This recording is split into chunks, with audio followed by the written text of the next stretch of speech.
రవితేజ, శ్రీలీల జంటగా నటించిన చిత్రం ధమాకా. త్రినాథరావు నక్కిన దర్శకత్వంలో రూపొందిన ఈ సినిమా విడుదలై ఏడాది గడిచింది. మరోవైపు రవితేజ తాజా చిత్రం ఈగల్ 2024 సంక్రాంతికి ప్రేక్షకుల ముందుకు రానుంది. ఈ సందర్భంగా ఈగల్ ధమాకా పేరుతో సెలబ్రేషన్స్ నిర్వహించారు. ధమాకా టీంకు నిర్మాత టీజీ విశ్వప్రసాద్ జ్ఞాపికలు అందజేశారు. ఈ సందర్భంగా రవితేజ మాట్లాడుతూ ధమాకా నిన్నో మొన్నో విడుదలైనట్లుంది. సంవత్సరం అయిందంటే నమ్మబుద్ధి కావట్లేదు.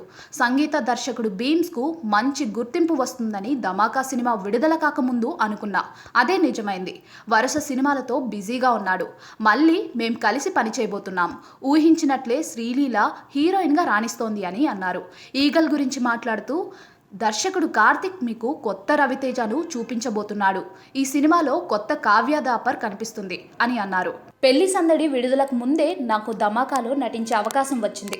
మంచి విజయాన్ని అందించిన ప్రేక్షకులకు ధన్యవాదాలు అని శ్రీలీల పేర్కొన్నారు. ఈ కార్యక్రమంలో కావ్య దాపర్, అవసరాల శ్రీనివాస్, బీమ్స్ తదితరులు పాల్గొన్నారు.